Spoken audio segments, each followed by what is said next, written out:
Hey everybody, not exactly a red flag, but maybe a continuation of my last red flag. And it's about what pushed me to leaving the Muda Kwan, my old martial art organization that I dedicated so many years to as not just a black belt, instructor, studio owner, double studio owner. Well, everything is great. When you're young, I was in my 20s. I was 26 when I tested for fourth Dan. Pretty young, but not super young. I think the youngest you could test was 22, and there were some that young for sure. But for me, it was just the process. Started at 13 and kept training. 13 years later, here I am at this legendary test, and it was legendary.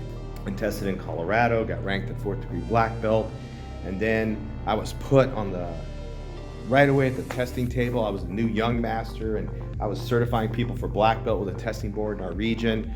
Things were going good, but they had a little issue with me. You see, I was very approachable. People liked me. I would teach clinics, and I was the only instructor they would come up to and say, "Thank you for that class. We had a great time. We really enjoyed it." And that meant a lot. It meant like my message was getting through and what I was conveying through the art I loved.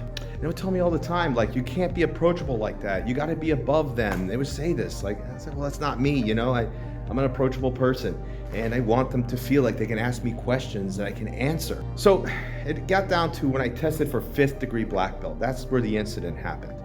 And there was an argument, or really a discussion, between a leader in the organization and why see, in an organization, sometimes you collect dues and your students have to register with the organization so that their ranks and testings could be certified through you. Weird system, but that's the way it is with most of these things. And I would collect the dues, send one application via fax, and say, just hit my credit card, here's everyone's names, and just do it. More efficient. Well, they didn't like that. And it basically said, you're disconnecting us from the membership.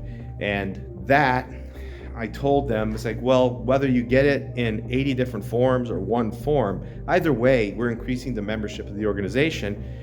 And really, I think at the end of the day, that's all that matters, and we shouldn't care about how it's done. Oh boy, that was the mistake, because then after that, all of a sudden, I didn't pass my fifth Dan. They said, you have to do your kicks over. And now, mind you, I was the guy on splits doing full kicks, and I was the forms champ. And they said my form was crappy, and I had to do that over. And all of a sudden, after 20 years, I looked like shit.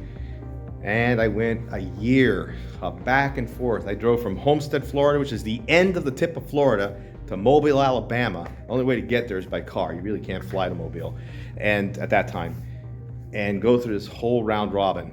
Now that led me close to my decision. There's another part to this, so stay tuned.